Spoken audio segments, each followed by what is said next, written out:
Hello. कैसे हैं आप सभी लोग? आशा करता हूँ अच्छे होंगे, स्वस्थ होंगे, अपनी पढ़ाई कर रहे होंगे। हम लोग आज बात करने वाले हैं रिलेटिव प्रोनाउन की। तो आइए देखते हैं रिलेटिव प्रोनाउन के बारे में। देखिए, रिलेटिव प्रोनाउन के बारे में आज हम ये बात करेंगे कि कहाँ हमको हु का यूज करना है, कहाँ हुम का यूज, क्योंकि हमको हु और हुम में थोड़ा सा प्रॉब्लम होती है। तो एक चीज़ मैं आपको बता दूँ कि हु और हुम कहाँ यूज करना है, इसके लिए ज़रूरी बहुत ये है कि हमको सेंटेंस ब्रेक करना आना चाहिए। कोई भी सेंटेंस वहाँ हु लगेगा कि हुम लगेगा, इसके लिए ये जरूरी है कि हमको सेंटेंस क्या आना पड़ेगा, ब्रेक करना आना चाहिए। अगर हमको सेंटेंस ब्रेक करने पे ये पता लगे सब्जेक्ट की डिमांड है, आप हु लगा दीजिएगा। अगर आपको लगे कि नहीं भाई ऑब्जेक्ट की डिमांड है, आप हुम लगा दीजिएगा। ठीक, तो आइए थोड़ा सा देखते हैं, फिर मैं आपको एग्जाम्पल के माध्यम से समझाने की कोशिश करूँ। देखिए, रिलेटिव प्रोनाउन, एक मैंने चार्ट बनाया है। देखिए, हु रिलेटिव प्रोनाउन ये यूज होता है लिविंग बीइंग के लिए। ठीक है, इसका नॉमिनेटिव केस यानी सब्जेक्ट के रूप में हु आता है, ऑब्जेक्ट के रूप में हुम आता है, और इसका पॉजिटिव केस हुज होता है। ठीक, फिर विच हमारा रिलेटिव प्रोनाउन, इसका यूज होता है किसके लिए? नॉन लिविंग के लिए और एनिमल्स के लिए। ठीक है, इसका नॉमिनेटिव केस विच होता है, ऑब्जेक्टिव केस विच होता है, पॉजिटिव केस ऑफ विच होता है। ठीक है, फिर देखिए हमारा एक रिलेटिव प्रोनाउन होता है दैट। दैट का यूज होता है लिविंग के लिए चाहे नॉन लिविंग दोनों के लिए। ठीक, इसका नॉमिनेटिव केस क्या होता है? दैट। ऑब्जेक्टिव केस क्या होता है? दैट। समझ पा रहे हैं? अच्छा, एक चीज देखिए आप, हु का यूज होता है लिविंग के लिए, हुम का विच का यूज होता है नॉन लिविंग के लिए, और दैट का यूज होता है लिविंग और नॉन लिविंग दोनों के लिए। इसका मतलब ये है कि दैट, अच्छा दैट का नॉमिनेटिव केस दैट, इसका ऑब्जेक्टिव केस भी दैट। इसका मतलब जो दैट है वो हु के बदले आ सकता है, विच के बदले भी आ सकता है, हुम के बदले भी आ सकता है। लेकिन हाँ, ध्यान रखिएगा, दैट हु हुम और विच के बदले आता है कब? अगर वो जो एग्जेक्टिव क्लॉज बना रहा है, हु हुम और विच, इससे जो एग्जेक्टिव क्लॉज बन रही है, अगर वो डिफाइनिंग एग्जेक्टिव क्लॉज है तब तो दैट आएगा। लेकिन अगर वो नॉन डिफाइनिंग है तो फिर हु हुम और विच के बदले दैट आ सकता नहीं है। दरअसल एग्जेक्टिव क्लॉज दो तरह का होता है, एक होता है डिफाइनिंग, एक होता है नॉन डिफाइनिंग। ठीक, ये डिफाइनिंग नॉन डिफाइनिंग क्या होती है इसकी चर्चा मैं आपसे डिटेल से करूंगा आगे। ठीक है, अभी हम ये जानने चल रहे हैं कि हु और हुम कहाँ यूज करें। तो ध्यान रखिएगा, सब्जेक्ट की डिमांड हो तो आप हु लगाइएगा, ऑब्जेक्ट की डिमांड होगी तो आप हुम लगाइएगा। आइए देखते हैं। बहरहाल देखिए, देखिए लिखा है, जैसे लिखा है आई नो द बॉय। ठीक है, हु हुम कम्स हियर डेली। अब मुझे मान लीजिए इसमें पता करना है कि हु लगा दें कि हुम लगा दें। तो देखिए, तो पहले हमको इस सेंटेंस को ब्रेक करना आना चाहिए। अगर मैं सेंटेंस को ब्रेक करने चलूँ तो मैं ब्रेक करूंगा कैसे? मैं कहूंगा आई नो द बॉय, एक क्लाज, और दूसरी क्लाज में कह दूंगा कि कम, इस कम का सब्जेक्ट चाहिए हमको, तो मैं लिख दूंगा द बॉय या तो ही कम्स हियर डेली। अब आप देखिए, जब सेंटेंस को हमने ब्रेक किया, जब ब्रेक करने पे आप देखिए क्या रिपीट हो रहा है, रिपीट हो रहा है ये नाउन बॉय। अब आप ये देख लीजिए, जहां ये बॉय रिपीट हो रहा है वहां सब्जेक्ट है कि ऑब्जेक्ट है? देखिए यहां पे ये बॉय नो का ऑब्जेक्ट है, और यहां तो रिपीट नहीं हो रहा है।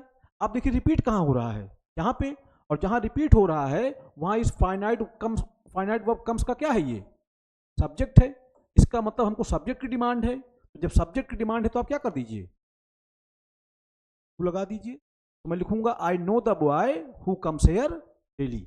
अब मैंने आपको हमेशा बताया है, अंग्रेजी भाषा में 5 चीजें होती हैं, सब्जेक्ट, वर्ब, ऑब्जेक्ट, कॉम्प्लीमेंट और एडवर्बियल। ये 5 चीजें हैं अंग्रेजी भाषा में। अब इस 5 चीजों की बात करूं तो ये जो है, आई हमारा सब्जेक्ट है, नो हमारी फाइनाइट वर्ब है, और ये जो लिखा है द बॉय, ये जो लिखा है हमारा द बॉय हु हुम कम्स हियर डेली, ये पूरा का पूरा यहां तक ये इसी नो का ऑब्जेक्ट है। इसी नो का क्या है, ये इसी नो का ये ऑब्जेक्ट है। ठीक है, और ऑब्जेक्ट रूप में the boy who comes here daily, ये ऑब्जेक्ट रूप में आया है नाउन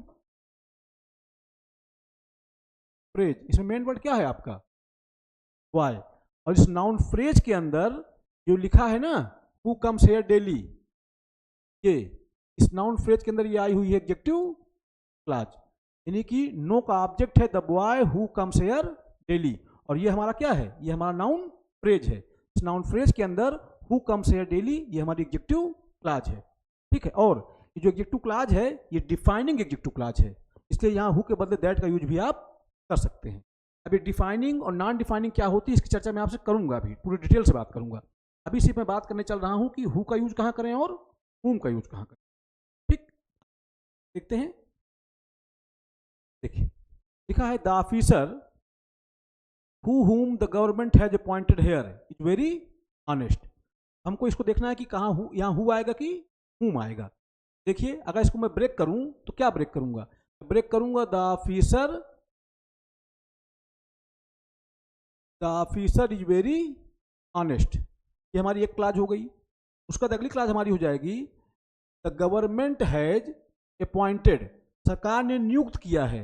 किसे नियुक्त किया है, the government has appointed the officer here. इसका मतलब इसको मैं ब्रेक करूं तो क्या लिख दूंगा, the officer is very honest एक क्लास, अगली क्लास हो जाएगी the government has appointed the officer, जैसे ऑफिसर के बदले में लिख सकता हूं हिम हेयर। अब आप ये देख लीजिए क्या रिपीट हो रहा है, रिपीट हो रहा है हमारा ऑफिसर, कहाँ रिपीट हो रहा है, ये रिपीट हो रहा है। अब आप ये देख लीजिए जहाँ रिपीट हो रहा है वहाँ सब्जेक्ट है कि ऑब्जेक्ट है, तो हम देख रहे हैं कि जहाँ रिपीट हो रहा है ये अपॉइंटेड का क्या है, ऑब्जेक्ट है। जब ऑब्जेक्ट की डिमांड है तो क्या लगा दीजिए आप, whom लगा दीजिए। क्या लिख दूंगा मैं, तो हमारा सेंटेंस क्या हो जाएगा, the officer whom the government has appointed here is very honest। अच्छा फिर वही बात, अंग्रेजी भाषा में कुछ चीजें कितनी, 5 चीजों की बात करूं मैं, सब्जेक्ट वर्ब ऑब्जेक्ट कॉम्प्लीमेंट और एडवर्बियल। तो सब्जेक्ट की अगर मैं बात करूं, सब्जेक्ट क्या हो जाएगा हमारा, सब्जेक्ट हो जाएगा हमारा the officer whom the government has appointed here। ये पूरा का पूरा यहाँ तक क्या है, यहाँ तक पूरा का पूरा सब्जेक्ट है। सब्जेक्ट रूप में आया है क्या, नाउन फ्रेज। इस नाउन फ्रेज के अंदर ये जो लिखा है हमारा whom the government has appointed here, ये हमारा एडजेक्टिव क्लॉज है, इसी ऑफिसर के बारे में बता रहा है। हमारा क्या हो जाएगा, क्यों, ठीक है, समझ पा रहे हैं। तो आपको ये देखना है कि हु आएगा कि whom आएगा, तो बड़ा सिंपल सा तरीका ये है, आपको सेंटेंस को ब्रेक करना आना पड़ेगा। अगर सब्जेक्ट की डिमांड है तो आप क्या लगा दीजिए, हु लगा दीजिए, ऑब्जेक्ट की डिमांड है तो क्या लगा दीजिए, whom लगा दीजिए। अच्छा इसको एक तरीके से मैं और समझा सकता हूँ आपको, कोई सेंटेंस है, आप पहले उसको देख लीजिए उस में कितनी फाइनाइट वर्ब्स हैं। अगर हर फाइनाइट वर्ब का सब्जेक्ट मौजूद हो तो फिर आप whom लगा दीजिए, अगर किसी फाइनाइट वर्ब का सब्जेक्ट ना हो तो आप whom लगा दीजिएगा। लेकिन ये तरीका मैं बता जरूर दे रहा हूँ, बट मेरी सलाह है कि आपको तोड़ना आना चाहिए, ब्रेक करना आना चाहिए, क्योंकि ये बहुत बार नहीं भी सफल होता है, फेल हो जाता है कभी कभी, इसलिए ब्रेक करना आना चाहिए। जैसे पिछला सेंटेंस था हमारा, देखिए जैसे मैंने लिखा I know the boy, no finite verb है, इसका सब्जेक्ट क्या है, आई है। फिर ये कम हमारी फाइनाइट वर्ब है, कम्स, इसका सब्जेक्ट हमारे पास नहीं था। तो जब सब्जेक्ट किसी फाइनाइट वर्ब का सब्जेक्ट ना हो तो आप क्या लगा दीजिए, वो लगा दीजिए, ठीक है। पर फिर मैं आपसे कह रहा हूं आपको ब्रेक करना आना चाहिए, ये तरीका काम जरूर करता है, बट ब्रेक करना आना होगा तो चाहे जैसा सेंटेंस हो हमको कोई प्रॉब्लम नहीं होगी। देखिए देखिए इसमें देखिए, अब आप इसमें देखिए ये जो फाइनाइट वर्ब है इज, का सब्जेक्ट क्या है, ऑफिसर, और जो फाइनाइट वर्ब हमारा है हैज अपॉइंटेड, इसका सब्जेक्ट क्या है, गवर्नमेंट। अब इस सेंटेंस में दो ही फाइनाइट वर्ब हैं और दोनों का ही सब्जेक्ट मौजूद हमारे पास मौजूद है। इसका मतलब जब सब्जेक्ट सबका फाइनाइट, हर फाइनाइट वर्ब का सब्जेक्ट है हमारे पास, तो हमको ऑब्जेक्ट चाहिए। क्या आ गया, तोड़ के हमने देखा तब भी whom आ रहा था। देखिए ये भी तरीका काम कर रहा है, पर फिर मैं आपसे कह रहा हूं आप इसको मत अपनाइएगा, आप ब्रेक करना सीखिए, सबसे बेहतर है वो। देखिए लिखा है the girl who whom abused him yesterday is very clever। अब यहाँ हु आएगा कि whom आएगा हमको ये देखना है, आइए इसको हम ब्रेक कर लें। हम क्या ब्रेक करेंगे, the girl is very clever, ये हमारी प्रिंसिपल क्लास हो जाएगी। अगली क्लास हमारी हो जाएगी द गर्ल ट्रीटेड हिम, अच्छा एब्यूज्ड है, एब्यूज्ड कर लीजिए, द गर्ल एब्यूज्ड हिम यस्टरडे। अब आप देखिए क्या रिपीट हो रहा है हमारा, गर्ल, और जहां रिपीट हो रहा है आप देखिए वहां सब्जेक्ट है कि ऑब्जेक्ट है, तो हम कहेंगे कि भाई जहां रिपीट हो रहा है वो क्या है, सब्जेक्ट है। तो सब्जेक्ट है तो क्या लगा दीजिए, लगा दीजिए, खत्म, ठीक। और आप उस तरीके से देखिए जो मैंने आपको बताया। अब देखिए ये गर्ल है, इसका सब्जेक्ट क्या है, इसका ये फाइनाइट वर्ब इज, इसका सब्जेक्ट क्या है, गर्ल, और इस एब्यूज का सब्जेक्ट नहीं है, तो फिर सब्जेक्ट की डिमांड है क्या लगा दीजिए, लगा दीजिए। भी तरीका देखिए काम कर गया, ठीक है। लेकिन फिर मैं आपसे कह रहा हूँ तोड़ना आना पड़ेगा, ठीक। इस तरह से हो गया, सब्जेक्ट की डिमांड क्या लग जाएगा, हु। अब अंग्रेजी भाषा में कुछ चीजें कितनी हैं, 5 चीजों की अगर बात करूं तो the girl who abused him yesterday, ये पूरा का पूरा यहां तक हमारा क्या है, पूरा का पूरा हमारा सब्जेक्ट के रूप में आया है नाउन। ये हमारा क्या है, सब्जेक्ट है, सब्जेक्ट रूप में आया है नाउन फ्रेज, ठीक। और इस नाउन फ्रेज के अंदर ये जो लिखा है ना, हु एब्यूज्ड हिम यस्टरडे, ये पूरा का पूरा एडजेक्टिव क्लॉज है।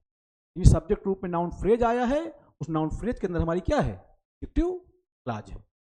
आइए और आगे देखते हैं, लिखा है आई लाइक द बॉय हु हुम कम्स हेयर डेली। अब इसको मैं ब्रेक करूं तो क्या ब्रेक करूंगा, मैं लिखूंगा आई लाइक द बॉय, एक क्लॉज, अगली क्लॉज हो जाएगी the boy comes here daily, तो the boy comes here daily. अब आप देखिए क्या रिपीट हो रहा है, रिपीट हो रहा है हमारा बॉय, रिपीट हो रहा है। अब देखिए जहां रिपीट हो रहा है वहां सब्जेक्ट है कि ऑब्जेक्ट है, तो हम ये देख रहे हैं कि जहां रिपीट हो रहा है वहां क्या है, सब्जेक्ट है, तो क्या लगा दीजिए, लगा दीजिए, ठीक। अब 5 चीजें अगर तलाशने चलें तो आई हमारा सब्जेक्ट हो जाएगा, लाइक हमारी वर्ब हो जाएगी, और the boy who comes here daily, ये पूरा का पूरा हमारा इस लाइक का ऑब्जेक्ट हो जाएगा। और ऑब्जेक्ट रूप में क्या आया है, ऑब्जेक्ट रूप में आया है नाउन फ्रेज, ठीक। इस नाउन फ्रेज के अंदर ये हमारी आई हुई है एडजेक्टिव आज, बता रही बॉय के बारे में, ठीक, समझ पा रहे होंगे। तो देखते हैं, देखिए मैं एक एग्जाम्पल और बताता हूं आपको, जैसे मैं लिख दूं द गर्ल हु whom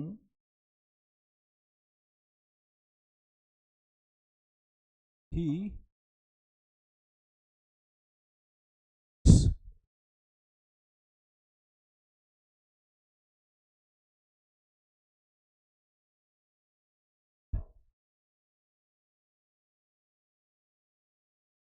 देखिए अब ये है, लिखा है the girl who whom he likes is very intelligent.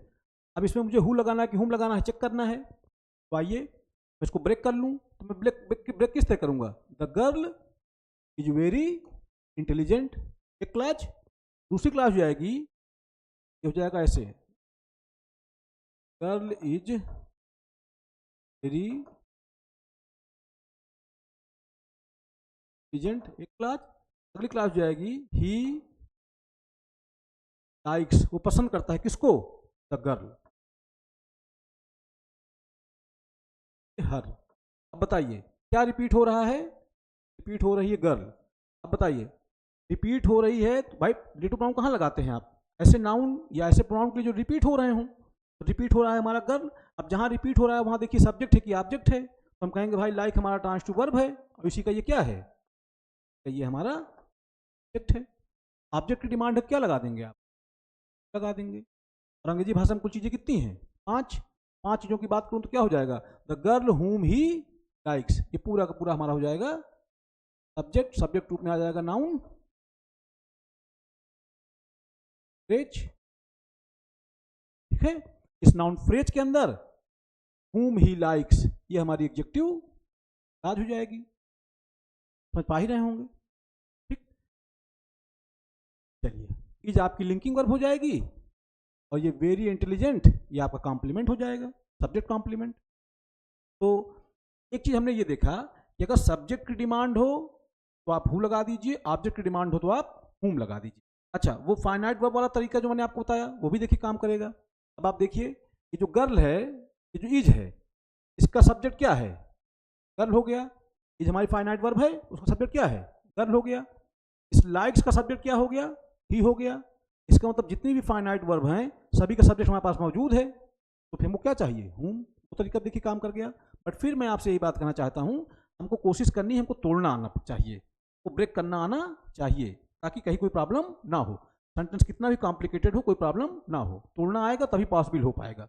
अगर हम लर्न इसको ऐसे सीखेंगे कि फाइनाइट वर्ब का सब्जेक्ट नहीं है तो हु लगा दीजिए, फाइनाइट वर्ब का सब्जेक्ट है तो हुम लगा दीजिए, ये बात उतनी ठीक नहीं है।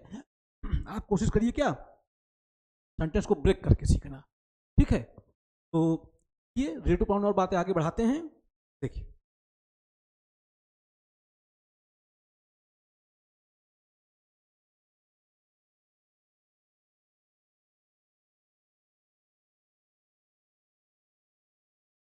वो और आगे बढ़ा लेते।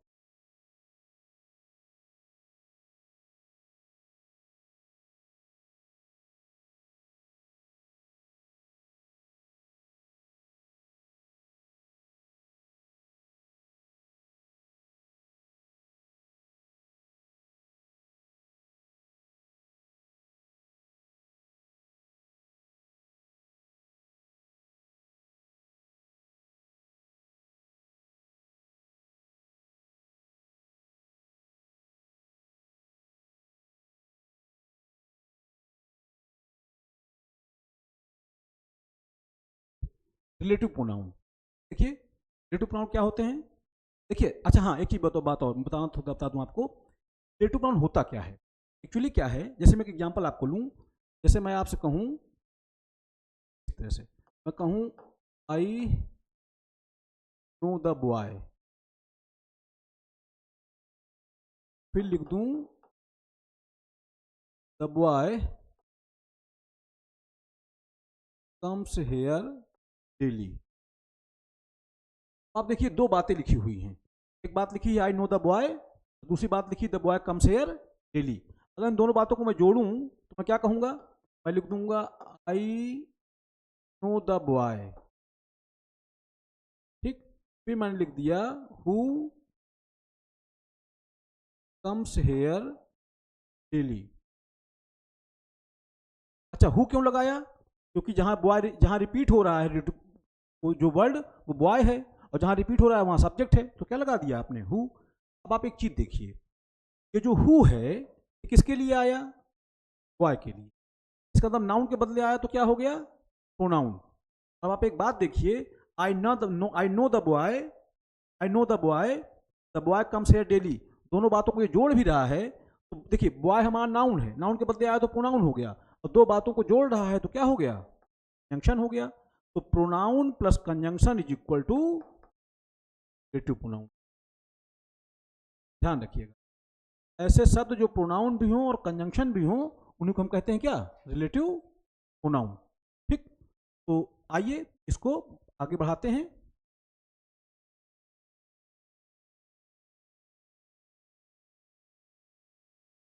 देखिए रिलेटिव प्रोनाउन क्या होते हैं, रिलेटिव प्रोनाउन देखिए, वे प्रोनाउन जो अपने पहले प्रयुक्त नाउन या नाउन इक्विवेलेंट को रिलेट करते हैं तथा दो क्लाजों को जोड़ने का कार्य भी करते हैं, उन्हीं को हम रिलेटिव प्रोनाउन कहते हैं। मैंने आपको बताया रिलेटिव प्रोनाउन का मतलब ही होता है pronoun plus conjunction is equal to relative pronoun, ठीक। कौन कौन से रिलेटिव प्रोनाउन हमारे होते हैं, देखिए who, whom, which, whose, that, what, as, but, ये हमारे रिलेटिव प्रोनाउन, ठीक है। अच्छा ये कुछ कंपाउंड रिलेटिव प्रोनाउन होते हैं, whoever, whosoever, whose, whatever, whatsoever, whichever, इनको हम बोलते हैं कंपाउंड रिलेटिव प्रोनाउन, ठीक है। दरअसल ये जो नीचे कंपाउंड रिलेटिव प्रोनाउन है ये इन्हीं से बने हुए हैं, इनको हम बोल देते हैं relative, sorry compound relative pronoun. पर रिलेटिव प्रोनाउन मुख्यतः ये हैं हमारे who, whom, which, whose, that, what, as और but। अभी हु और whom इसका यूज मैंने आपको बताया, सब्जेक्ट की डिमांड होगी तो आप हु लगा दीजिएगा, ऑब्जेक्ट की डिमांड होगी तो आप whom लगा दीजिए, ठीक। आइए देखते हैं आगे इसको।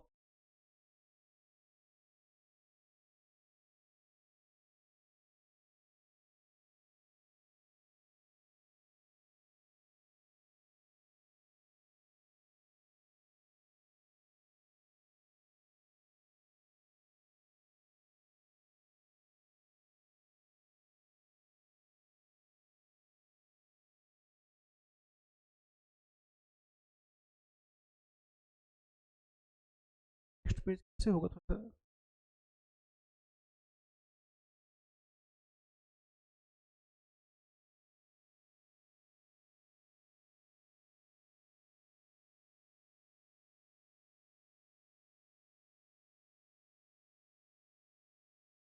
पेज सेलेक्ट है ना,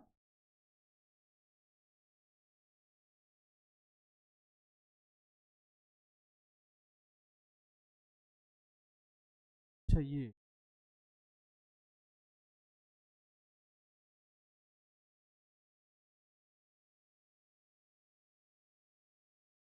देखिए,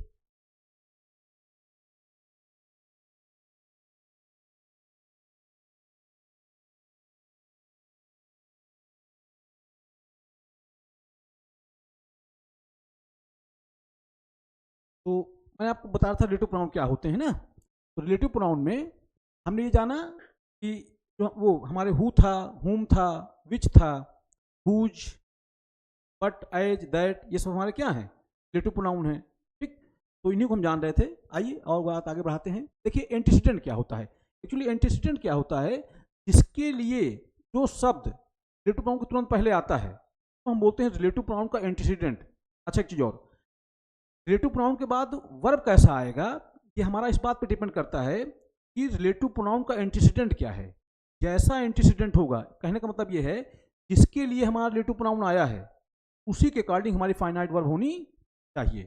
ठीक, तो आइए इसी बात को आगे बढ़ाते हैं। उसी बंद देखिए लिखा है एंटीसीडेंट क्या चीज होती है। लिखा है एंटीसीडेंट, देखिए एंटीसीडेंट वह नाउन या नाउन इक्विवेलेंट जिससे रिलेटिव प्रोनाउन का संबंध स्थापित करता है। जिससे रिलेटिव प्रोनाउन क्या करता है, अपना संबंध स्थापित करता है। कहने का मतलब यह है कि जिसके लिए रिलेटिव प्रोनाउन यूज होता है उसे ही हम क्या कहते हैं, एंटीसीडेंट कहते हैं।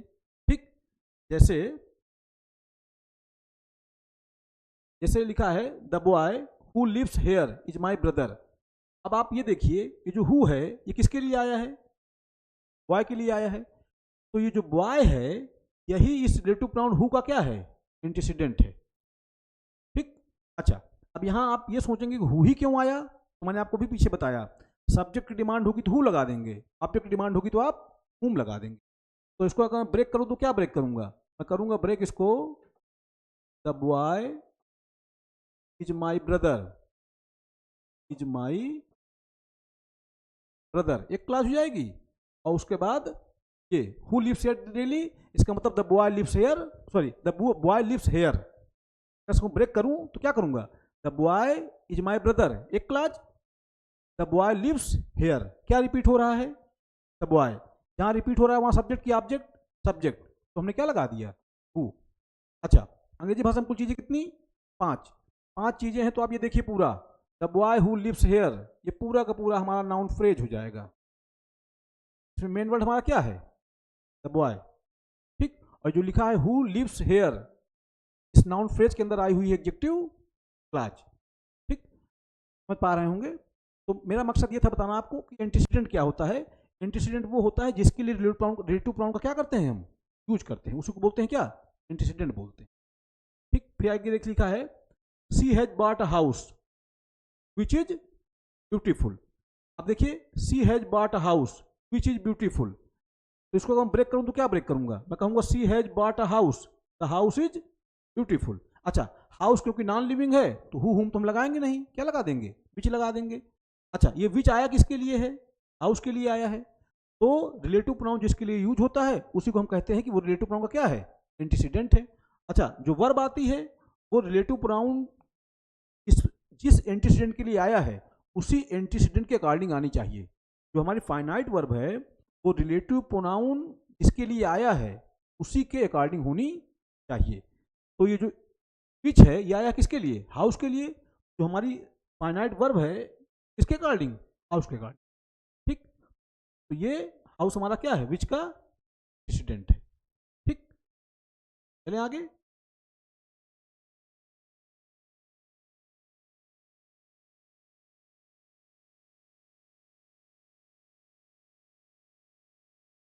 फिर लिखा है functions of relative pronoun. Relative pronoun के क्या फंक्शंस होते हैं अब हमको ये जानना।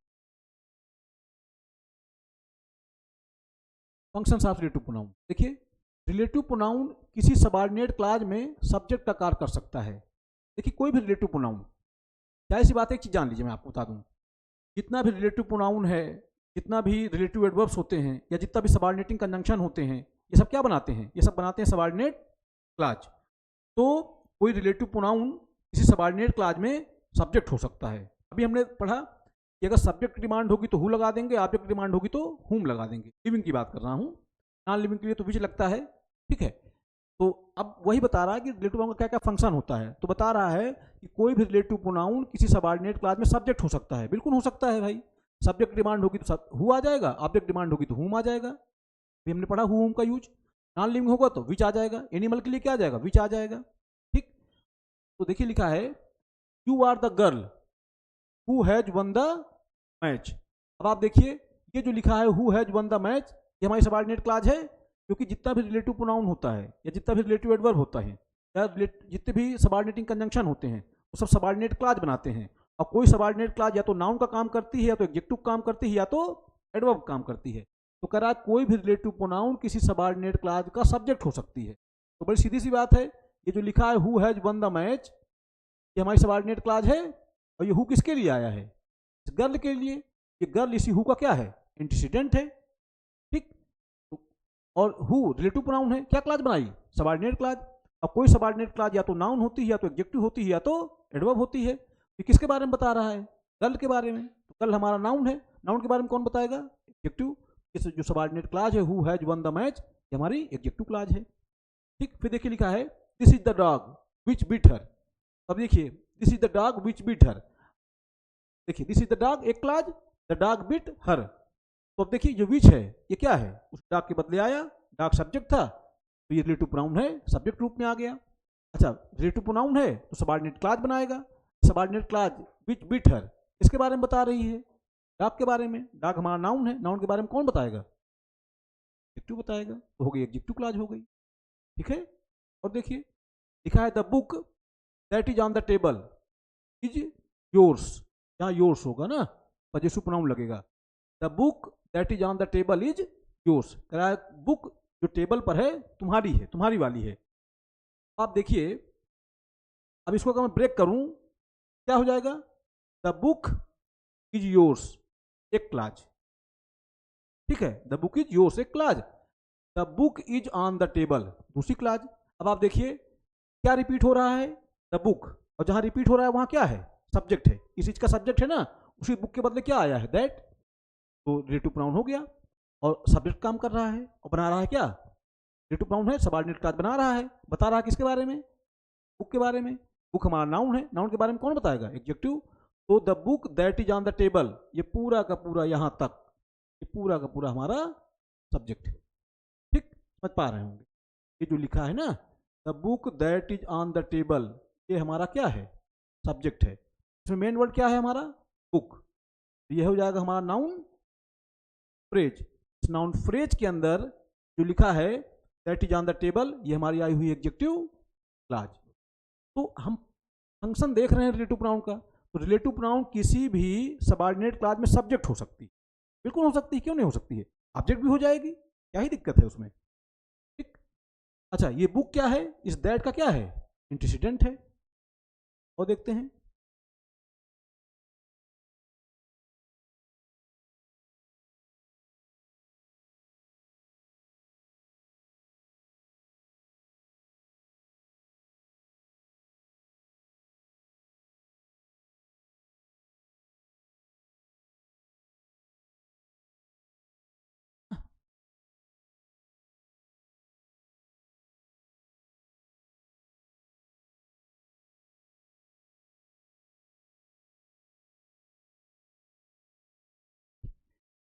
रिलेटिव प्रोनाउन किसी सबऑर्डिनेट क्लास में वर्ब का ऑब्जेक्ट काम कर सकती है, जाहिर सी बात है, बिल्कुल कर सकती है, सब्जेक्ट हो सकती है, ऑब्जेक्ट भी हो सकती है। लिखा है she is the girl I love. अब इसको अगर मैं ब्रेक करूं तो मैं ब्रेक करूंगा she is the girl I love the girl. बताइए ऑब्जेक्ट की डिमांड है तो आपने क्या लगा दिया, हुम। तो अब ये हुम क्या है, किसी गर्ल के बदले तो आया है, गर्ल ऑब्जेक्ट, तो ये हुम भी क्या ऑब्जेक्ट, ये हो जाएगा she is the girl my love. ये लिखा है हुम आई लव, किसके बारे में बता रहा है, गर्ल के बारे में। गर्ल हमारा नाउन है, नाउन के बारे में बताएगा तो एडजेक्टिव। तो सबऑर्डिनेट क्लास काम कर रही है किसका, ठीक है, समझ पा रहे हूं। अच्छा ये हुम क्या है, ऑब्जेक्ट है। अभी हमने देखा रिलेटिव प्रोनाउन क्या था, सब्जेक्ट था, इस बार क्या हो गया, ऑब्जेक्ट हो गया। अगला आइए देखते हैं, लिखा है this is the book which she likes most. अब आप देखिए इसको मैं ब्रेक करूँ तो क्या ब्रेक करूंगा, मैं ब्रेक करूंगा this is the book she likes the book, she likes the book most. अब बताइए ये जो बुक है, देखिए this is the book, she likes the book, तो क्या रिपीट हो रहा है? बुक। जहां रिपीट हो रहा है वहां सब्जेक्ट की ऑब्जेक्ट, तो हमने देखा लाइक्स का क्या है, वो ऑब्जेक्ट है। ठीक। अच्छा, क्योंकि बुक नॉन लिविंग है तो हमने विच लगा दिया। अच्छा, विच का सब्जेक्ट भी विच होता है, नॉमिनेटिव केस भी विच होता है, ऑब्जेक्टिव केस भी विच होता है, तो कोई प्रॉब्लम भी नहीं। अब पूरा अगर ओवरऑल आप देखें तो हम कहेंगे this is the book which she likes most. तो लिखा है विच सी लाइक्स मोस्ट, ये एडजेक्टिव क्लॉज किसके बारे में बता रही है? बुक के बारे में। और जो यहां से देखिए अगर आप, ये पूरा the book which she likes most, ये हमारा नाउन फ्रेज है, क्योंकि इसमें मेन वर्ड हमारा क्या हो जाएगा? बुक। इस नाउन फ्रेज के अंदर आई हुई है adjective clause which she likes most, ये हमारी एडजेक्टिव क्लॉज हो जाएगी। दिस हमारा सब्जेक्ट हो जाएगा, इज हमारी लिंकिंग वर्ब हो जाएगी, और the book which she likes most ये हमारा हो जाएगा सब्जेक्ट कॉम्प्लीमेंट। ठीक है, ये और आगे देख लेते हैं। देखिए लिखा है the car that I have bought is white. अब इसको आइए हम अगर ब्रेक करें तो क्या ब्रेक करूंगा? मैं ब्रेक करूंगा द कार वाइट, ये हमारी प्रिंसिपल क्लॉज। ठीक। I have bought the car, अगली क्लॉज क्या हो जाएगी हमारी? I have bought the car. तो बताइए क्या वर्ड रिपीट हुआ? कार। अब जहां रिपीट हुआ वहां सब्जेक्ट की ऑब्जेक्ट, तो हम कहेंगे बॉट का क्या है? वो ऑब्जेक्ट है, ऑब्जेक्ट डिमांड है, तो हम क्या कहते हैं? देखिए अगर ये लिविंग होता तो हु ऑब्जेक्ट की डिमांड थी, हम हुम लगाते, क्योंकि कार तो नॉन लिविंग है तो हम विच लगा दें। अच्छा, विच के बदले दैट भी आ सकता है, कोई दिक्कत की बात नहीं है। हु के बदले दैट आता है, हुम के बदले भी दैट आता है, मगर ये बात आपको जाननी पड़ेगी, मैंने पहले क्लियर किया है, हु के बदले, हुम के बदले और विच के बदले दैट आता जरूर है, लेकिन वो क्लॉज कैसी हो? वो एडजेक्टिव क्लॉज हमारी डिफाइनिंग एडजेक्टिव क्लॉज हो। अगर वो एडजेक्टिव क्लॉज नॉन डिफाइनिंग है तो फिर ऐसी स्थिति में हु, हुम और विच के बदले दैट आ सकता नहीं है। अब ये डिफाइनिंग और नॉन डिफाइनिंग क्या होती है इसको मैं बताऊंगा, आप बिल्कुल परेशान मत हो, चर्चा करता हूं पूरा डिटेल से, पूरे टॉपिक पे बात करेंगे। बहरहाल यहाँ पे ये दैट हमारा किस तरह से आया है? ऑब्जेक्ट की तरह से आया है। ठीक। ये हो जाएगा द कार इज वाइट, एक clause, I have bought the car, उसी कार के बदले क्या आया है? दैट आया है, ये क्या हो जाएगा? ऑब्जेक्ट हो जाएगा, किसका? बॉट का। इसमें लिखा भी है ऑब्जेक्ट ऑफ वर्ब बॉट, और ये हमारी क्या? दैट आई हैव बॉट, ये यहां तक, ये पूरी हमारी सबऑर्डिनेट क्लॉज किसके बारे में बता रही भाई? कार के बारे में। नाउन के बारे में बताएगा तो एडजेक्टिव क्लॉज। ठीक है, समझ रहे होंगे। तो देखते हैं।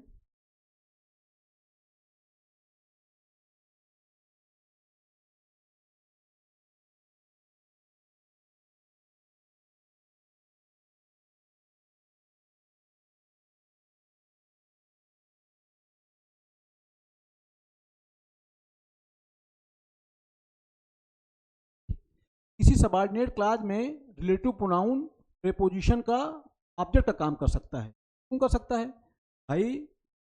प्रीपोजिशन की बात क्या, प्रीपोजिशन क्या होते हैं? प्रीपोजिशन वो शब्द होते हैं जो हमेशा नाउन प्रोनाउन से पहले आते हैं, और जब कोई प्रीपोजिशन नाउन प्रोनाउन से पहले आता है तो बनाता है प्रीपोजिशन फ्रेज, और कोई प्रीपोजिशन फ्रेज या तो एडजेक्टिव काम करता है या तो एडवर्ब काम करता है। क्या ही दिक्कत है? अब कोई भी रिलेटिव प्रोनाउन किसी सबऑर्डिनेट क्लॉज में सब्जेक्ट हो सकता है, हमने देखा, ऑब्जेक्ट हो सकता है, हमने देखा अभी। अब वो किसी प्रीपोजिशन का ऑब्जेक्ट हो सकता है, उसमें क्या ही दिक्कत है? बिल्कुल हो सकता है। ये देख लेते हैं। एक लिखा है this is the pen with which she writes. अब आप देखिए विथ हमारी क्या है? प्रीपोजिशन है, और इसी का ऑब्जेक्ट क्या हो गया? ये विच। ठीक। तो कोई भी रिलेटिव प्रोनाउन किसी भी प्रीपोजिशन का ऑब्जेक्ट हो सकता है। अच्छा, एक बात और, एक बात मैं क्लियर कर दूं आपको। दरअसल ये पूरी की पूरी क्लॉज, ये पूरी क्लॉज, ये तो ठीक बात है कि ये विच है जो इस विथ का ऑब्जेक्ट है, ठीक है, बट एक्चुअली सच्चाई ये है कि जो लिखा है विच सी राइट्स, ये पूरा का पूरा ही विथ का ऑब्जेक्ट है। ठीक है, समझ पा रहे होंगे। फिर देखिए लिखा है this is the girl about whom we were talking. ठीक। अब ये अबाउट क्या हमारी? प्रीपोजिशन, और इसी का ऑब्जेक्ट क्या है? हुम। ठीक।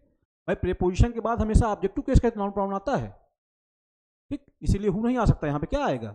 आएगा। ठीक है, समझ पा रहे होंगे हैं।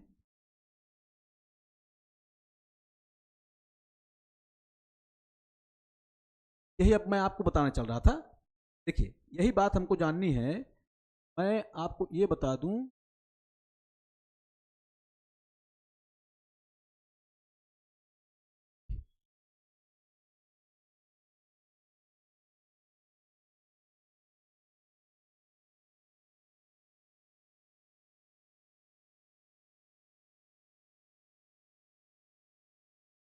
देखिए क्या है ना, रिलेटिव प्रोनाउन का प्रयोग दो प्रकार से किया जाता है। रिलेटिव प्रोनाउन दो तरह से यूज होता है ना, वही जिसको मैंने कहा ना, डिफाइनिंग और नॉन डिफाइनिंग।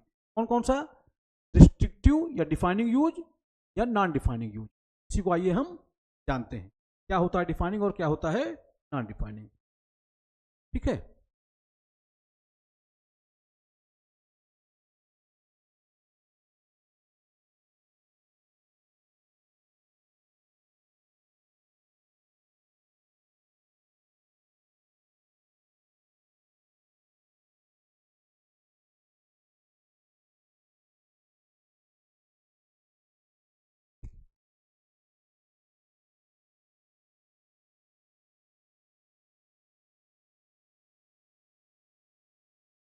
रिलेटिव प्रोनाउन का यूज दो तरह से होता है, डिफाइनिंग और नॉन डिफाइनिंग। आइए इसे बात करते हैं।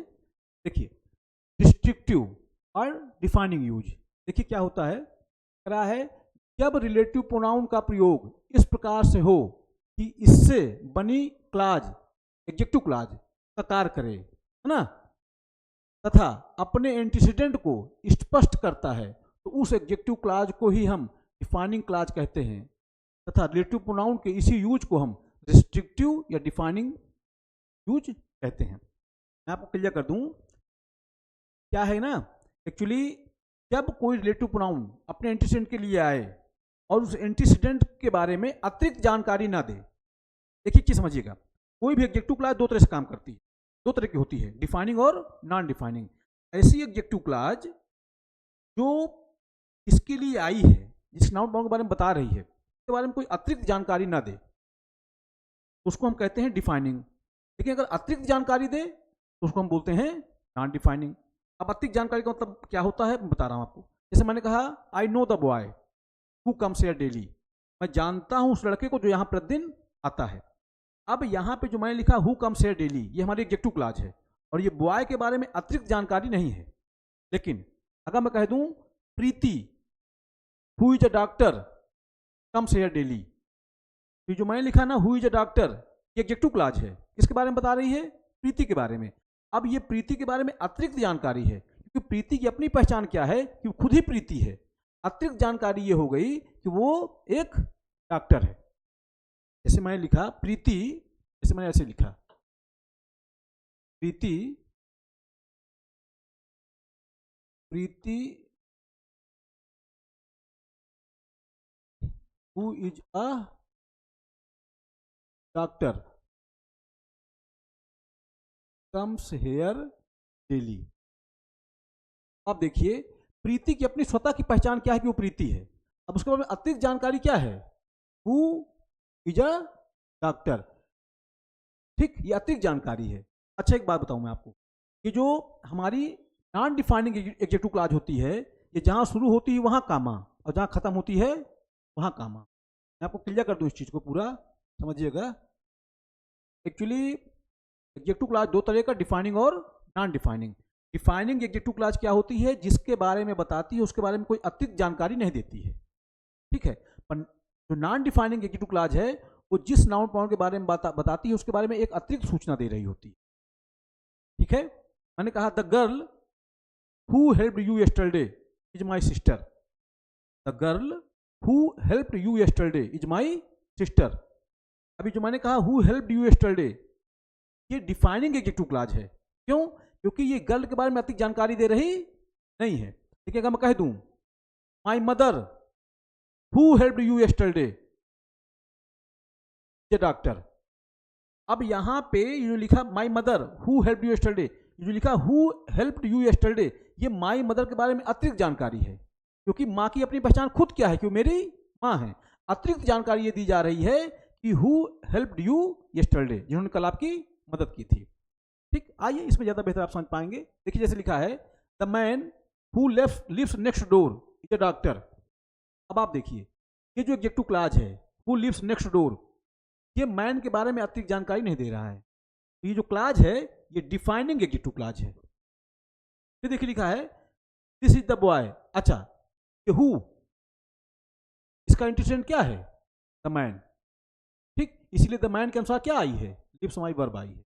और ये जो एडजेक्टिव क्लॉज है ये हु लिव्स नेक्स्ट डोर, ये एडजेक्टिव क्लॉज हमारी डिफाइनिंग एडजेक्टिव क्लॉज है, क्योंकि ये मैन के बारे में अतिरिक्त जानकारी बिल्कुल नहीं है।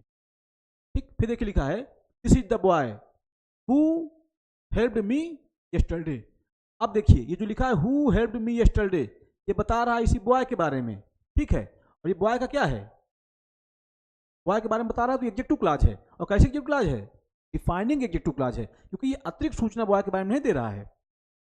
ठीक, तो समझ पाए होंगे, यानी कि ऐसी एडजेक्टिव क्लॉज, अच्छा, जब कोई एडजेक्टिव क्लॉज अतिरिक्त जानकारी नहीं देती है किसी नाउन प्रोनाउन के बारे में, उसको हम बोलते हैं डिफाइनिंग। और इसी एडजेक्टिव क्लॉज के डिफाइनिंग यूज को ही, जो एडजेक्टिव क्लॉज आता है इसमें अगर रिलेटिव प्रोनाउन आई है तो रिलेटिव प्रोनाउन के इसी यूज को हम क्या कहते हैं? डिफाइनिंग। और अगर वो अतिरिक्त सूचना दे तो उसी यूज कह देते हैं क्या? Non defining. ठीक, तो शायद मेरी बात आप समझ पा रहे हो। मैं फिर से एक बात क्लियर कर दूं, एडजेक्टिव क्लॉज भैया दो तरह की होती है, डिफाइनिंग और नॉन डिफाइनिंग। ऐसी एडजेक्टिव क्लॉज जो किसी नाउन या प्रोनाउन के बारे में अतिरिक्त सूचना ना दे, उसको हम बोलते हैं क्या? उसको हम बोलते हैं डिफाइनिंग। अगर वो अतिरिक्त सूचना दे उसको हम बोलते हैं क्या? Non defining. ठीक, यहां पे देखिए ये जो लिखा है हु लिव्स नेक्स्ट डोर, ये मैन के बारे में अतिरिक्त जानकारी बिल्कुल नहीं है। फिर this is the boy who helped me yesterday, ये जो लिखा है हु हेल्प्ड मी यस्टरडे, ये बॉय के बारे में अतिरिक्त जानकारी बिल्कुल नहीं है। ठीक, लेकिन अगर मैं यहीं पे लिख दूं Preeti who helped you yesterday is my sister, अब ये प्रीति के बारे में अतिरिक्त जानकारी है। क्यों? क्योंकि प्रीति की अपनी पहचान क्या है? स्वतः स्पष्ट है कि वो प्रीति है। My mother who is a doctor, तो ये जो मैंने लिखा my mother who is a doctor, ये जो हु इज अ डॉक्टर मैंने कहा, ये माय मदर के बारे में अतिरिक्त जानकारी है, ये नॉन डिफाइनिंग। और यही बात समझ लीजिए, ये जो लिखा है ना हु, यहां आप दैट लगा दीजिए, कोई दिक्कत वाली बात नहीं है, क्योंकि हु के बदले दैट आता है, हुम के बदले दैट आता है, विच के बदले भी दैट आता है, मगर क्लास क्या होनी चाहिए? क्लास होनी चाहिए डिफाइनिंग क्लास। यहाँ जो लिखा है हु, यहाँ भी दैट आ सकता है, अगर अभी यही क्लास नॉन डिफाइनिंग हो जाए तो दैट नहीं आएगा। फिर हु के बदले दैट, हुम के बदले दैट और विच के बदले दैट, मगर क्लास क्या होनी चाहिए? Class should be defining class. ठीक, और देखते हैं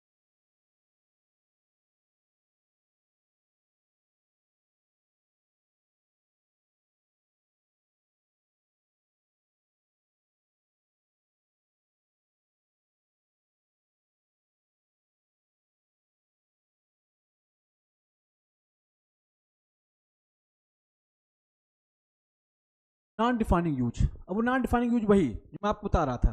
देखिए क्या लिखा है, जब रिलेटिव प्रोनाउन का प्रयोग इस प्रकार से हो, इससे बना एडजेक्टिव क्लॉज अपने एंटीसीडेंट को स्पष्ट ना करे बल्कि उसके बारे में अतिरिक्त जानकारी दो, तो रिलेटिव प्रोनाउन के इसी यूज को हम नॉन डिफाइनिंग यूज कहते हैं। मैंने बता दिया आपको पहले ही, एडजेक्टिव क्लॉज जो स्वतः स्पष्ट किसी नाउन या प्रोनाउन के बारे में अतिरिक्त जानकारी देता है उसे हम मॉडिफाइंग या नॉन डिफाइनिंग एडजेक्टिव क्लॉज कहते हैं। बात तो आपको समझा ही रहा थी तेरे से कि जो स्वतः स्पष्ट के बारे में अतिरिक्त जानकारी दे उसको हम बोलते हैं क्या? Non defining. और नॉन डिफाइनिंग एडजेक्टिव क्लॉज में, नॉन डिफाइनिंग एडजेक्टिव क्लॉज में आप हु, हुम और विच, इनके बदले आप दैट लगा सकते नहीं है। हु, हुम, विच के बदले दैट लगता है, मगर वो क्लॉज होनी चाहिए क्या? Defining adjective clause. ठीक, नॉन डिफाइनिंग में नहीं लगा सकते। अच्छा एक बात और, नॉन डिफाइनिंग क्लॉज जहां स्टार्ट होती है, जहां शुरू होती है वहां कामा, जहां समाप्त होती है वहां कामा। हाँ, ये अलग बात है कि अगर नॉन डिफाइनिंग क्लॉज आ गई है, उसके बाद सेंटेंस खत्म हो गया, तो फिर कामा की जरूरत नहीं पड़ेगी, वहां फुल स्टॉप हम लगाएंगे। आइए देखते हैं। बहरहाल देखिए लिखा है Preeti who lives next door is a retired surgeon. अरे भाई, ये जो लिखा है हु लिव्स नेक्स्ट डोर, बताइए क्या ये प्रीति के बारे में अतिरिक्त सूचना नहीं है? भला बिल्कुल अतिरिक्त सूचना है। इसी एडजेक्टिव क्लॉज को आप कह देंगे क्या? Non defining adjective clause. और देखिए जहां शुरू हुई वहां कामा और जहां समाप्त हुई, अब यहां पे अगर मैं दैट लगा दूं सेंटेंस क्या हो जाए? हो जाए। ध्यान रखिएगा कि अगर हु के बदले या हुम के बदले या विच के बदले दैट आया है वो क्लास क्या होनी चाहिए, वो क्लास हमारी डिफाइनिंग क्लास होनी चाहिए। अगर वो नॉन डिफाइनिंग हो गई तो प्लीज कृपया करके मत लगाइएगा, सेंटेंस क्या हो जाएगा। फिर देखिए लिखा है I have bought a car, I have bought a car which is black. अब देखिए जो लिखा है विच इज ब्लैक, ये क्या है, कार के बारे में अतिरिक्त सूचना है। अतिरिक्त सूचना कैसे है, अरे भाई कार की तो कार स्वतः स्पष्ट ये है कि वही वाली कार जो मैंने खरीदी है, कार तो है, मेरी कार है वो, ठीक। अतिरिक्त सूचना क्या है कि कार क्या है, ब्लैक है। अतिरिक्त सूचना है, ये क्लास हमारी क्या हो गई, नॉन डिफाइनिंग एडजेक्टिव क्लास। अब देखिए जहां शुरू हुई वहां कामा, और इसी क्लास से सेंटेंस खत्म हो रहा है तो क्या लगा दिया आपने, स्टॉप। ठीक, समझ पा रहे होंगे। डाउट हो, डाउट नहीं होना चाहिए, क्लियर कर दिया मैंने, फिर एक बार क्लियर कर देता हूं। एडजेक्टिव क्लास दो तरह का होता है भैया, डिफाइनिंग और नॉन डिफाइनिंग। जो एडजेक्टिव क्लास किसी नाउन प्रोनाउन के बारे में अतिरिक्त सूचना ना दे, ठीक, स्वतः मतलब कोई नाउन प्रोनाउन का स्वतः स्पष्ट है अपने आप में, उसके बारे में अतिरिक्त सूचना दी जा रही है, तब तो वो एडजेक्टिव क्लास कैसे हो जाएगी, नॉन डिफाइनिंग हो जाएगी। और रिलेटिव प्रोनाउन किसी यूज को हम कहते हैं नॉन डिफाइनिंग यूज, ठीक। और अगर अतिरिक्त सूचना नहीं है तो फिर हो जाएगी डिफाइनिंग एडजेक्टिव क्लास। और रिलेटिव प्रोनाउन किसी यूज को हम क्या बोलते हैं, डिफाइनिंग यूज, ठीक। आइए और बातें भी इसकी नहीं स्पष्ट।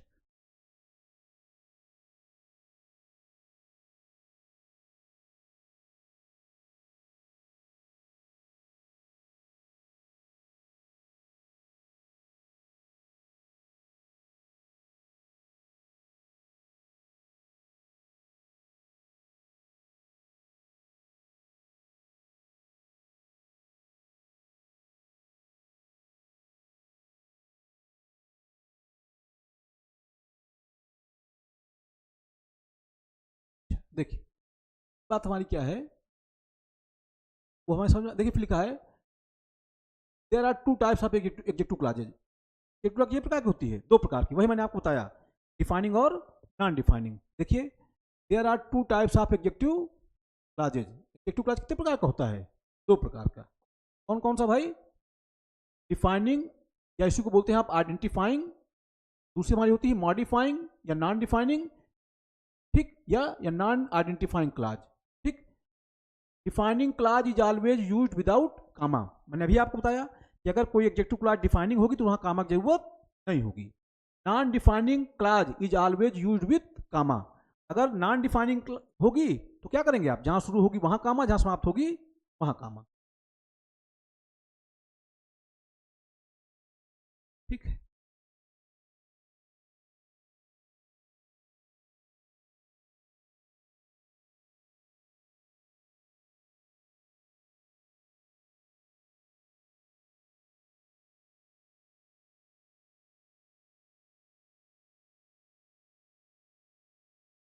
देखिए लिखा है एडजेक्टिव क्लाज रिलेटिव प्रोनाउन या रिलेटिव एडवर्ब से स्टार्ट होते हैं, जैसे दैट, विच, हु, हुम, हुज, व्हेन, व्हाई, वेयर।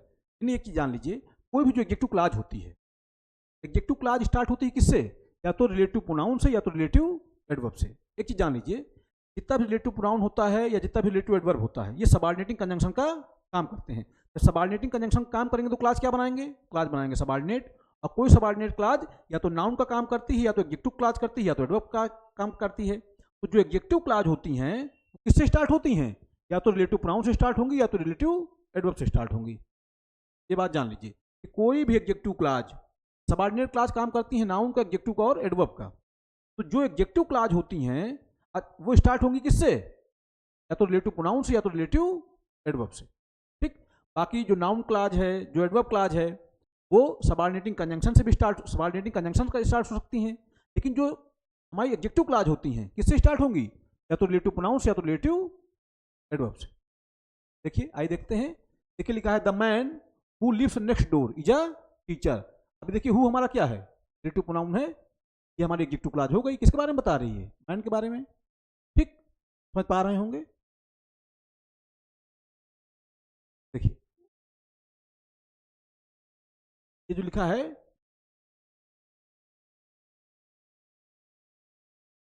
देखिए the man who lives next door is a teacher. ये जो लिखा है हु हमारा, ये हमारा क्या है, हु लिव्स नेक्स्ट डोर, ये हमारी एडजेक्टिव क्लाज है। किसके बारे में बता रही है, मैन के बारे में। अतिरिक्त सूचना नहीं है, इसलिए कैसी क्लाज हो जाएगी, एडजेक्टिव क्लाज होगी, डिफाइनिंग एडजेक्टिव क्लाज। अब हु क्यों आया, अगर इसको ब्रेक करूं तो क्या ब्रेक करूंगा, the man the teacher, the man lives next door, subject की डिमांड है, आपने हु लगा दी, ठीक। और ये द मैन क्या है हमारा, नाउन फ्रेज है, इसी हु का क्या है, एंटीसीडेंट है। फिर लिखा Preeti, who lives next door is a doctor. अब आप देख लीजिए, अब प्रीति की अपनी पहचान खुद है, प्रीति स्वतः स्पष्ट है कि वो प्रीति है। अब ये लिखा है हु लिव्स नेक्स्ट डोर, ये हमारी एडजेक्टिव क्लॉज तो है। कैसी एडजेक्टिव क्लॉज है, ये है नॉन डिफाइनिंग एडजेक्टिव क्लॉज। और एक बात बताऊं मैं आपको, यहां तो आप दैट लगा सकते हैं, पर यहां आप दैट लगा सकते नहीं है, क्योंकि हु हुम विच के बदले दैट आता है, मगर वो क्लॉज क्या होनी चाहिए, डिफाइनिंग एडजेक्टिव क्लॉज होनी चाहिए। नॉन डिफाइनिंग एडजेक्टिव क्लॉज में आप हु हुम और विच के बदले दैट का यूज कर सकते नहीं है किसी कीमत पे। और फिर देखिए, ये जो नॉन डिफाइनिंग एडजेक्टिव क्लॉज है, जहां शुरू हुई वहां कामा, जहां समाप्त हुई वहां कामा। फिर देखिए लिखा है Ruchi went to the same store where Shyam bought his book. अब ये जो लिखा है where Shyam bought his book, ये देखिए वेयर हमारा क्या है, रिलेटिव एडवर्ब है, यहाँ ये हु क्या थे, रिलेटिव प्रोनाउन थे। और कोई भी एडजेक्टिव क्लॉज या तो रिलेटिव प्रोनाउन शुरू होती है या तो रिलेटिव एडवर्ब शुरू होती है। तो वेयर क्या है, रिलेटिव एडवर्ब है, ठीक है। किसके बारे में बता रहा है, ये बता रहा है बॉट के बारे में ना, इसके बारे में बता रहा है, बॉट के बारे में, वर्ब के बारे में बताया तो एडवर्ब, और दो क्लाजों को जोड़ रहा है। देखिए Ruchi went to the same store, एक clause, Shyam bought his book, दूसरी क्लाज, दो क्लाजों को जोड़ रहा है तो कंजंक्शन, बॉट हमारी वर्ब है, वर्ब के बारे में बताया तो एडवर्ब, तो adverb plus conjunction is equal to relative adverb, ठीक। अब देखिए ये क्लाज कैसी है, डिफाइनिंग एडजेक्टिव क्लाज है। क्यों, क्योंकि स्टोर के बारे में अतिरिक्त सूचना बिल्कुल नहीं है। अब आगे देखिए, she went to study in Delhi, वो गई थी पढ़ने दिल्ली। अब आप बताइए, दिल्ली तो स्वतः स्पष्ट है, उसकी पहचान खुद की क्या है कि वो दिल्ली है। अभी जो लिखा है where some of the world's best schools are based, ये एक्चुअली एडजेक्टिव क्लॉज तो है जो बता रहा है दिल्ली के बारे में, मगर दिल्ली अपने आप में स्पष्ट है, उसके बारे में अतिरिक्त सूचना है। तो ये जो एडजेक्टिव क्लॉज है ये हमारी नॉन डिफाइनिंग एडजेक्टिव क्लॉज है। समझ लीजिए बात, ये नॉन डिफाइनिंग है। और इन्हें नॉन डिफाइनिंग समझ लीजिए, स्वतः स्पष्ट किसी नाउन प्रोनाउन के लिए अतिरिक्त सूचना अगर कोई एडजेक्टिव क्लॉज देता है तो एडजेक्टिव क्लॉज के उसी यूज को या उसी एडजेक्टिव क्लॉज को हम कहते हैं क्या, अतिरिक्त सूचना देगा तो कहते हैं नॉन डिफाइनिंग। अगर अतिरिक्त सूचना नहीं है तो कहते हैं क्या, डिफाइनिंग। और हु हुम विच के बदले दैट आता है कब, अगर वो क्लॉज क्या हो, डिफाइनिंग हो। नॉन डिफाइनिंग क्लॉज में हु हुम विच के बदले दैट का यूज आप ना करें। जैसे देखिए यहाँ पे वेयर, अच्छा खैर यहाँ तो कोई बात ही नहीं है, वेयर आया है, लेकिन अगर यहाँ रिलेटिव प्रोनाउन होता तो फिर आप यहाँ पे हु हुम या विच ही लगाते, दैट लगा सकते नहीं थे। जैसे ये है, यहाँ विच है, हु है, यहाँ आप दैट नहीं लगा पाएंगे, दैट लगाएंगे सेंटेंस क्या हो जाना है, हो जाना, ठीक है। देखिए समानता एडजेक्टिव क्लॉज उस नाउन प्रोनाउन के तुरंत बाद आता है जिसके बारे में यह बताता है। हाँ ये बात सही है कि एडजेक्टिव क्लॉज जिसके बारे में बताता है उसके तुरंत साथ में रहता है। हाँ कभी कभी बाद में भी लिखा जा सकता है, लेकिन जब एडजेक्टिव क्लॉज बाद में लिखा जाता है तो वो एम्फेसाइज करने के लिए, जोर देने के लिए लिखा जाता है। किसी चीज़ को जोर देने के लिए एडजेक्टिव क्लॉज को हम बाद में भी लिख सकते हैं, लेकिन अगर हमसे अरेंज करने के लिए कहा जाए तो हम जिसके बारे में बताएगा एडजेक्टिव क्लॉज को उसके तुरंत साथ में लिखेंगे। यही लिखने का एक ठीक मानक तरीका होता है, ठीक है। तो ये जो है हमने देखा कि कैसे कैसे रिलेटिव प्रोनाउन को हम यूज करते हैं। हु का यूज कहाँ करेंगे, सब्जेक्ट के लिए लिविंग। हुम का यूज कहाँ करेंगे, ऑब्जेक्ट के लिए लिविंग, ठीक है। पजेसिव केस का होता है हुज, ठीक। फिर हमने ये जाना कि हु हुम विच के बदले दैट भी आ सकता है, क्योंकि दैट का यूज आप लिविंग के लिए भी करते हैं, नॉन लिविंग के लिए भी करते हैं, सब्जेक्ट में भी करते हैं, ऑब्जेक्ट में भी करते हैं। तो इसलिए हु हुम विच तीनों के बदले दैट आ सकता है, मगर कब, अगर वो क्लॉज हमारी डिफाइनिंग होगी तब। नॉन डिफाइनिंग एडजेक्टिव क्लॉज में हु हुम विच के बदले दैट का यूज आप बिल्कुल ना करें। अगर ऐसा कर देंगे तो क्या हो जाएगा, ठीक। तो आशा करता हूँ मेरी बात आपको समझ में आई होगी। थोड़ा कुछ टेक्निकल इशू रहा, थोड़ा बहुत भी क्लास डिस्टर्ब हुई, उसके लिए मैं क्षमा याचक हूँ आपसे। पढ़ते रहें, अपने स्वास्थ्य का ध्यान रखें। हाँ एक बात और, मैं नेक्स्ट क्लास में इसको कंटिन्यू करूँगा, आगे बातचीत आपसे होगी, ठीक। तो बहुत लंबा वीडियो हो जाएगा, इसलिए यहीं पे मैं इसको बंद कर रहा हूँ। पढ़ते रहिए, अपने स्वास्थ्य का ध्यान रखिए, बहुत पढ़ाई करिए। जीवन में पढ़ने से बेहतर मुझे लगता नहीं कुछ है, सब कुछ पढ़ना ही है। बाकी सारी चीज़ें भौतिक चीज़ों में फंस के बिल्कुल इधर उधर दिमाग न लगाएं। एक सूत्री कार्यक्रम हमारा होना चाहिए, हमें पढ़ना है। 24 घंटा होता है, 10 घंटा 12 घंटा मिनिमम हमको पढ़ना चाहिए। ठीक, तो इन्हीं शब्दों के साथ मैं आपकी अनुमति चाहता हूँ। पढ़ते रहें, अपने स्वास्थ्य का ध्यान रखें। बहुत बहुत आभार, बहुत बहुत धन्यवाद आप।